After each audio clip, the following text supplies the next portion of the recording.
Welcome to episode 1 of the P-Rock Report. Kind of like something where I want to talk about video game news. So every Tuesday, come check it out. It's going to be super brief. And what I'm going to do is kind of show some gameplay of the games that I've been playing lately.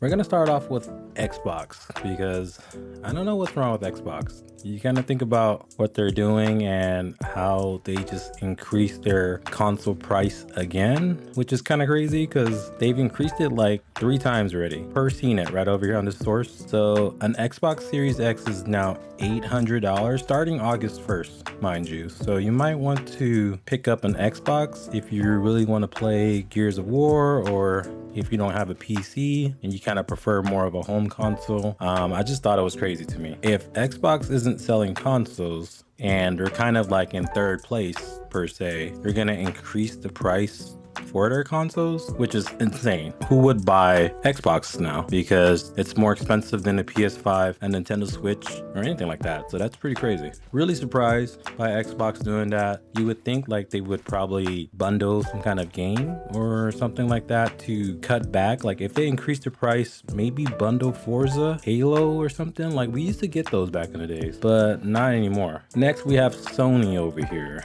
and Sony, my goodness. So apparently they've laid off, or Bungie has been having got hit with a massive layoff, a big reduction in force because their sales hasn't been well for Marathon. But honestly, why not just release Destiny 3?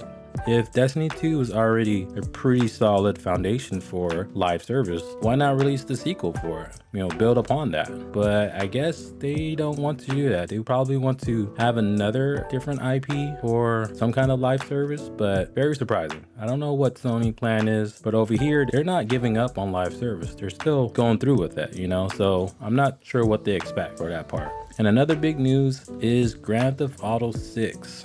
Wow. I mean, if you think about it, pre-orders dropped it last Thursday, and the price that you get was $80 for the standard, $100 for the ultimate. And the crazy part, there was no collector's edition or anything like that. We used to get like duffel bags and this cool like locker that you could keep storage or your loot in and stuff like that. But now it's just $100. Apparently, what that ultimate edition is like locked content, so it makes more sense to buy the ultimate edition. And unfortunately for physical, it's just a code in the box. So you're getting a case with this no CD, just a code, or plastic paper, or a piece of paper. So that's pretty surprising. And I'm just looking at it like confused, and I get it. Grand Theft Auto 6 is gonna sell regardless of the price. I think pre-orders is already blowing up. They got people buying the standard edition on eBay for some reason, even though it's clearly available right now. That's pretty much the big 3 in the gaming news. And let me know what stuck out, and if you guys like this kind of type of format where I get to showcase what games I'm playing and also talk to you guys about the video game news, is what's going on. Catch you guys next time.